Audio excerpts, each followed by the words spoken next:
Hey everyone, it's Nick from Share Dividend here, and in today's video we're going to be talking about share buybacks. Before we begin, I just want to invite you to subscribe to our channel so you can stay tuned for the latest content on investing in high-quality dividend growth stocks for the long run. To begin with, I'm just going to explain what are share buybacks. So, share buybacks, which are also called share repurchases or stock buybacks, they're the most misunderstood way for a corporation to return cash to shareholders. This misunderstanding is actually really unfortunate because share buybacks are very powerful when done correctly. They reduce the number of shares outstanding, which makes every investor's fractional ownership in the business more powerful and more valuable over time. I find that applying share buybacks to an example of a private business is usually the best way to help someone understand how they work. For illustration's sake, imagine a business with the following characteristics: $1 million of annual earnings, 10 partners that each own 10% of the business, and the business has a policy of paying out 50% of its profits each year to owners, which means that each owner receives $50,000 per year. Next, imagine that one of the partners wants to cash out. They want to sell their shares and never have anything to do with the business again. Now, everyone agrees that the business is worth a multiple of 10 times earnings. So, altogether, all of their fractional ownerships are worth $10 million in total. The business spends $1 million of company money to buy out the partner that would like to cash out. After the partner sells out, the business is unchanged. It's still making $1 million per year. The only difference is that it has 9 partners now instead of 10. So each partner now owns 11.1% of the business instead of 10% of the business. And instead of receiving $50,000 of profit distributions per year, the remaining 9 owners will receive $55,556, even though the business did not grow. Now, this same basic principle applies to stock market investing as well. And it's really powerful because the ultimate goal of rational shareholders is to maximize the per share value of the businesses they own. It doesn't matter how valuable the total business becomes. What we really care about is per share value. So this is where share buybacks come into play because they increase the per share value by reducing the number of shares outstanding. Said another way, share repurchases increase your percent ownership in the business even if the business does not grow. It's really hard to imagine how powerful this can be. So to show you, the next slide is going to show the progress of a hypothetical business that you own 1% of. Now this business trades with a constant price to earnings ratio of 15 and uses 75% of its earnings on share buybacks each year. Here's what this looks like. At the beginning, there's 100 shares outstanding and you own one of them, which makes your part ownership 1%. After 14 years, your part ownership has more than doubled. You now own 1 in 49 shares, or 2.05% of the business. In 30 years, you now own 1 out of 21 shares, which means that you own 4.7% of the business. Now, this is really remarkable because the shareholders' fractional ownership has increased from 1% to 4.7% over a 30-year period. Now, they've almost 5-tupled their investment, which, assuming a constant valuation multiple, represents annualized returns of 5.3% per year without the actual business growing at all. And that's where this becomes really powerful. Share buybacks allow investors to still generate returns even if the business isn't growing. When the business is growing, repurchasing shares can generate some very interesting results. On the next slide, we're going to do a similar example, but instead of being a business where it does not grow at all, the next business we're going to look at grows at 5% per year and also follows the same assumptions in the last example. So it trades at a constant price to earnings ratio of 15, and it uses 75% of its earnings on share repurchases each year. Here's what this looks like. In year 0, so at the beginning, the business generates $1,000 of earnings, and its earnings per share are $10. Because of the price to earnings ratio of 15, the company's share price is $150 and there's 100 shares outstanding. Your return is 0 because this is the base case scenario. After 10 years, the share price has grown from $150 to $419, and there's 58 shares of the business outstanding. Your return has been 179%. After 14 years, there's 47 shares outstanding, the stock price is $632, and your return has been 321%. After 30 years is where it starts to become really remarkable, the progress that you've made. There's only 20 shares of the business outstanding, earnings per share have grown $218, and the company's stock price is trading at $3,269, which represents a total return of 2,079%.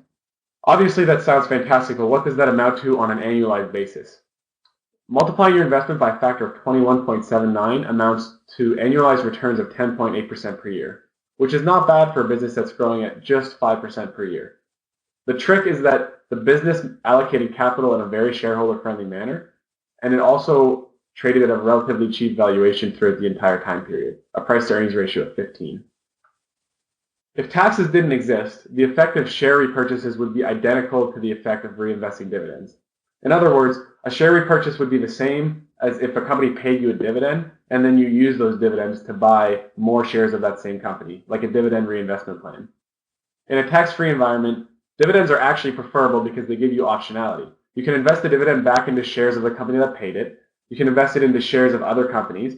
You can invest it into other asset classes, or you can just use it on consumption, say buying a new car or new clothes or what have you. With that said, we definitely do not live in a tax-free world. Think of all the taxes that a dividend must experience before it reaches you.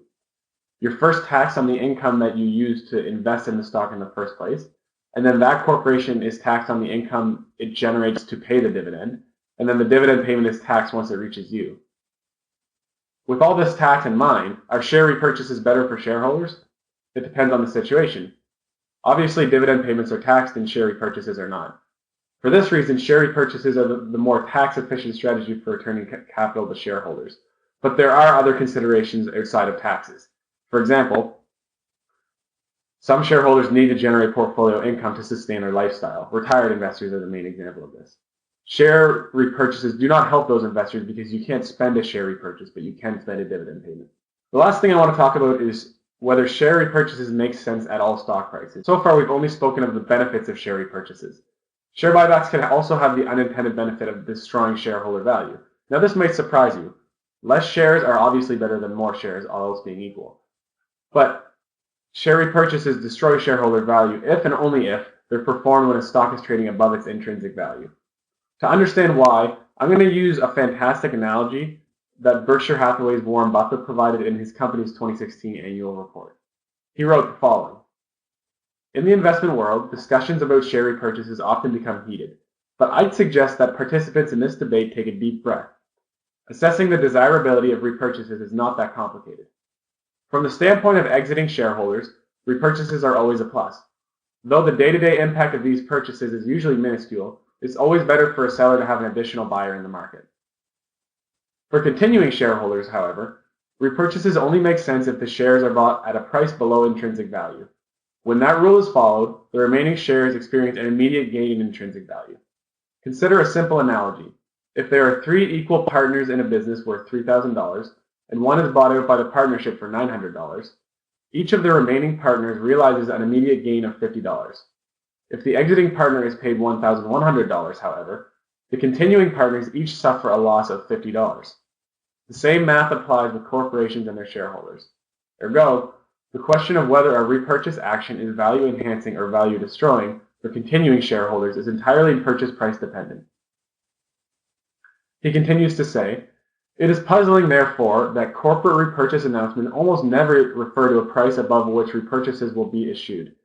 That certainly wouldn't be the case if management was buying an outside business. There, price would always factor into a buy or pass decision.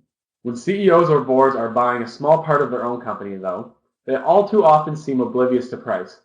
Would they behave similarly if they were managing a private company with just a few owners and were evaluating the wisdom of buying out one of them? Of course not. It is important to remember that there are 2 occasions in which repurchases should not take place, even if the company's shares are underpriced. One is when a business both needs all of its available money to protect or expand its own operations, and is also uncomfortable adding further debt. Here, the internal need for funds should take priority. This exception assumes, of course, that the business has a decent future awaiting it after the needed expenditures are made. The second exception, less common, materializes when a business acquisition or some other investment opportunity offers far greater value than do the undervalued shares of the potential repurchaser. Long ago, Berkshire itself often had to choose between these alternatives. At our present size, the issue is far less likely to arise. My suggestion is, before even discussing repurchases, a CEO and his or her board should stand, join hands, and in unison declare, "What is smart at one price is stupid at another."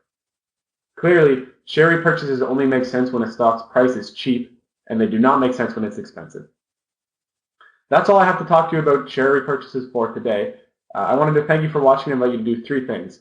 The first is to email a video recommendation to me at nick@sharedividend.com. The second is to like this video and leave a comment telling us what you liked and disliked about it. And the third is to subscribe to our channel, Sure Dividend, if you're interested in learning more about investing in high-quality dividend growth stocks for the long run.